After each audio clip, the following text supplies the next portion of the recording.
नमस्कार, फाइटर समाचार में आपका स्वागत है। पेश आज 10 नवंबर मंगलवार सुबह 6:15 बजे राजस्थान की खास खबरें।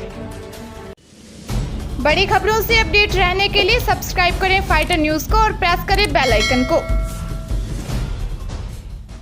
रेलवे की ओर से त्योहारी सीजन को देखते हुए चलाएगी फेस्टिवल स्पेशल ट्रेनों में कुछ रूटों पर यात्रियों की ओर से सफर करने में दिलचस्पी नहीं दिखाए जाने के रेलवे ने कुछ ट्रेनों को फिलहाल सप्ताह भर के लिए रद्द कर दिया है।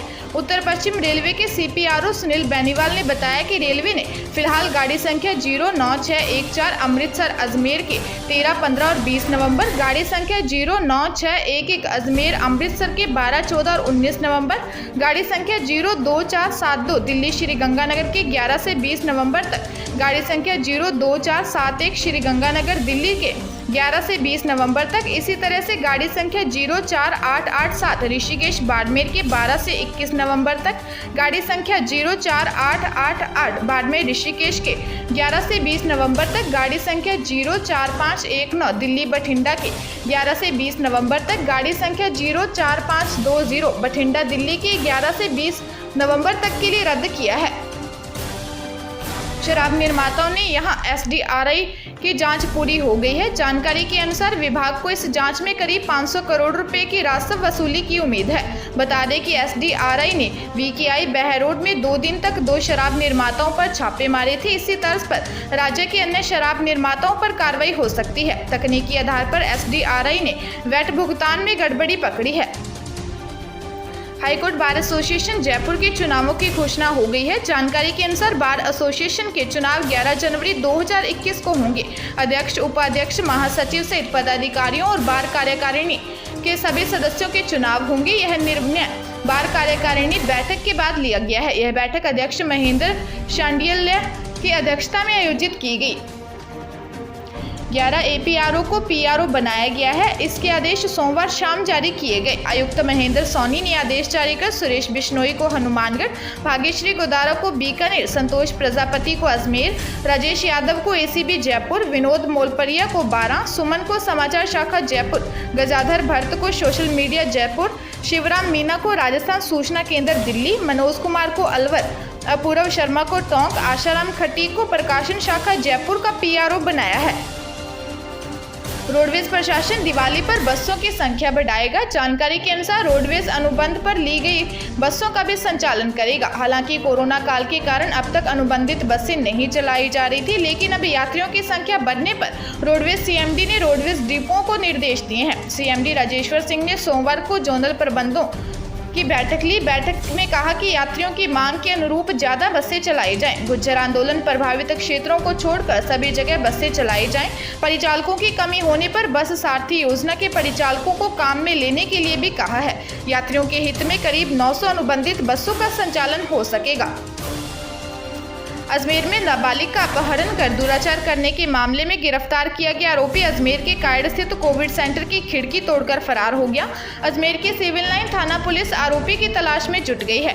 पुलिस ने बताया कि सांवरलाल भील कोविड सेंटर कायड़ में न्यायिक अभिरक्षा में था, जो खिड़की तोड़कर फरार हो गया। पुलिस ने आरोपी सांवरलाल को करीब 1 साल बाद 10 दिन पहले ही गिरफ्तार किया था। आरोपी के खिलाफ 7 नवंबर 2019 को नाबालिग के परिजनों ने रिपोर्ट दर्ज करवाई थी कि उनकी पुत्री को आरोपी अपहरण कर ले गया। कोटा जिले के न्यू सराफा मार्केट में ज्वेलर की दुकान में खरीदारी करने आई महिलाओं में से एक महिला मंगलसूत्र की चेन पार कर ले गई। दुकान के मालिक कैलाश चंद ने बताया कि 2 महिलाएं व एक पुरुष दुकान पर आए और मंगलसूत्र दिखाने की बात कही। व्यापारी ने उन्हें मंगलसूत्र के डिब्बे सामने रख दिए। इसी दौरान उनके साथ आया व्यक्ति दूसरे डिब्बे में मंगलसूत्र देखते हुए उन्हें बातों में उलझाए रखा। थोड़ी देर बाद ही तीनों बिना मंगलसूत्र खरीदे वहां से रवाना हो गए। उनके जाते ही डिब्बे का वजन किया तो करीब 20 ग्राम वजन कम पाया गया, तो चेनों की गिनती की तो एक कम निकली। कोतवाली पुलिस आरोपियों की तलाश कर रही है। CS ने अलग अलग स्तर पर लंबित भर्तियों को पूरा करने के निर्देश दिए हैं। उन्होंने कहा कि अगर भर्ती प्रक्रियाधीन हो तो भर्ती कैसे प्रगतिकर हो, इसकी प्रक्रिया पूरी करने के लिए जल्द विज्ञापन जारी करने के भी निर्देश दिए हैं। सारे आरक्षण व रोस्टर नियमों को ध्यान में रखते हुए निर्देश दिए गए हैं। इसके साथ ही विज्ञापन जारी हो तो जल्द परीक्षा या अन्य प्रक्रिया की निर्देश देने के साथ परीक्षा हुई है तो जल्द परिणाम जारी करने को भी कहा है। परिणाम जारी होने पर जल्द से जल्द भर्ती प्रक्रिया पूरी करने के निर्देश दिए हैं। अदालत के मामलों में सशक्त पैरवी कर स्थगन आदेश लेने के प्रयास के भी निर्देश CS निरंजन आर्य ने दिए। जयपुर जिले के शाहपुरा थाना क्षेत्र के कस्बे में गांव खोरी के लोमोड़ो की ढाणी में 8 साल की मासूम बच्ची नीतू की हत्या का पुलिस ने पर्दाफाश कर दिया है। यह वारदात बच्ची के घर के पड़ोस में रहने वाले एक व्यक्ति ने अपनी प्रेमिका के साथ मिलकर की थी। पूछताछ में सामने आया कि बच्ची खेलते हुए एक घर में चली गई थी, जहां उसने पड़ोसी और गांव में रहने वाली उसकी प्रेमिका को आपत्तिजनक हालत में देख लिया था। अवैध संबंधों का राज उजागर होने के डर से आरोपी व्यक्ति रमेश चंद खटाना ने प्रेमिका रेखा के साथ मिलकर बच्ची नीतू की हत्या कर दी। लाश को कमरे में ही पलंग के नीचे छिपा दिया। इसके बाद देर रात को एक प्लास्टिक के कट्टे में शव को डालकर घर से बाहर कड़बी के ढेर में जाकर छिपाए और घर आकर सो गए। पुलिस ने दोनों को गिरफ्तार कर लिया। दोनों आरोपी विवाहित हैं। बता दें कि 6 नवंबर को रमेश चंद के पड़ोसी प्रहलाद सहाय गुर्जर की 8 साल की बेटी नीतू का शव मिला था। बाड़मेर जिले के बलोत्रा थाना क्षेत्र में पिता पुत्र द्वारा नाबालिग से दुष्कर्म करने का मामला सामने आया है। पुलिस ने बताया कि पीड़िता ने रिपोर्ट देते हुए आरोपी पिता व पुत्र पर डरा धमका कर 4 माह से उसके साथ दुष्कर्म करने का आरोप लगाते हुए मुकदमा दर्ज करवाया है।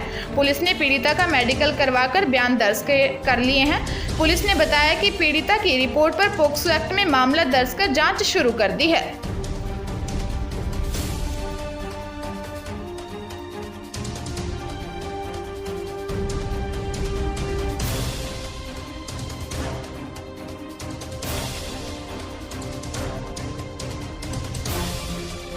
ताजा तरीन खबरों के लिए फाइटर न्यूज को सब्सक्राइब करें और बेल आइकन को प्रेस करें ताकि नई न्यूज अपडेट होते ही आपके फोन की घंटी बज जाए।